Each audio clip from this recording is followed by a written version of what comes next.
Good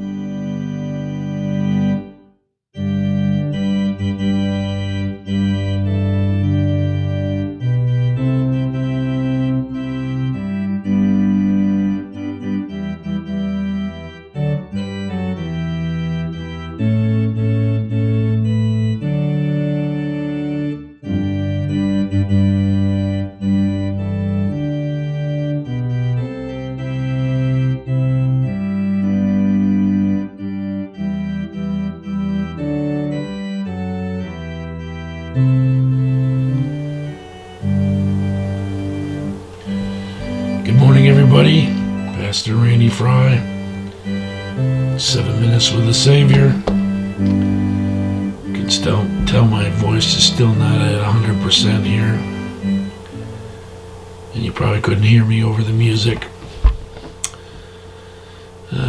It was actually doing better this morning before I came in. But as you can see, I'm in the familiar confines of Studio 2B in the massive Gower Christian Church Media Campus.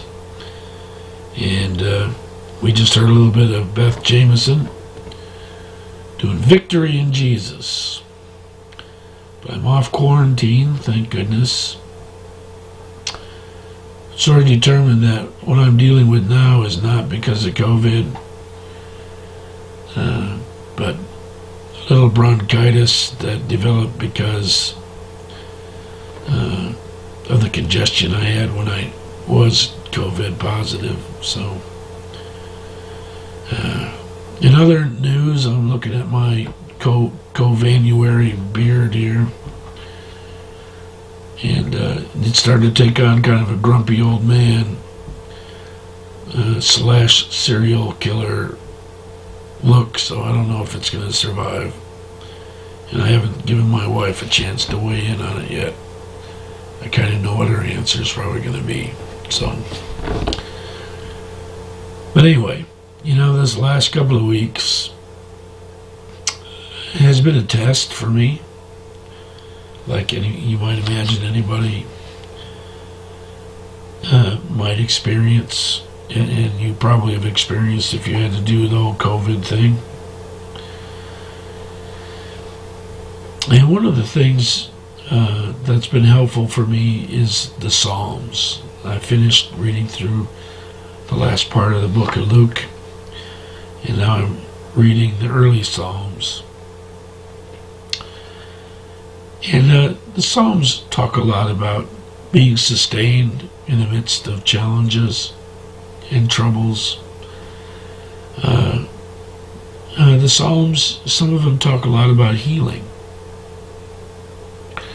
And so Psalm 6 I ran across the other day. This is starting with verse 1. O Lord, rebuke me not in your anger, nor discipline me in your wrath. Be gracious to me, O Lord, for I am languishing. Heal me, O Lord, for my bones are troubled. My soul also is greatly troubled. But you, O Lord, how long? Turn, O Lord, deliver my life.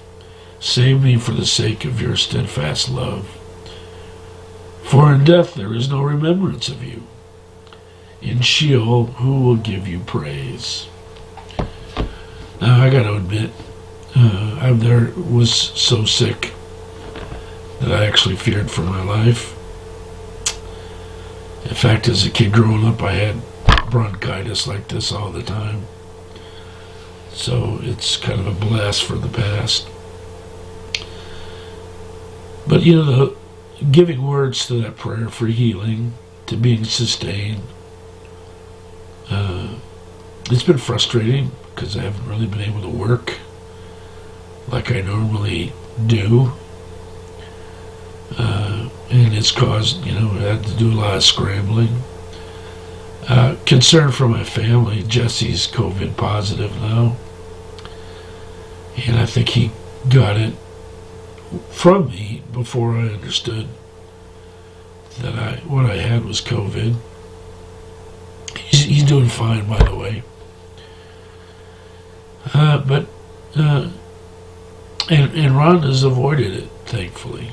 But But there's a lot of things in my heart in the last couple of weeks, concerns. Again, not so much for me. I've never felt in danger. But to understand that, the Psalms are great for giving words to our prayers. And just about every single emotion you can imagine is represented in the Psalms. But what you have to appreciate from the psalmists is their total transparency. There's no guile in the Psalms. If the psalmist was angry, he laid it all out there. If the psalmist was afraid, that's there too. If the psalmist was sick, if the psalmist was dealing with enemies or oppression, it's all in there. If the psalmist was discouraged, it's in there. If the psalmist was happy, if there was something to celebrate, it's in there. If the psalmist was feeling patriotic about Israel, it's in there. If the psalmist was, excited about his family and the blessings that the Lord gave him, it's in there. Just about every kind of situation you want to have words for the Psalms, it's in there. And it's a great, in my devotional reading every day, it includes a psalm. And I really appreciate that. So again, if you're looking sometimes for words for your prayer, you don't really know what to say, but you want to have words for it. So spend some time in the Psalms. All right.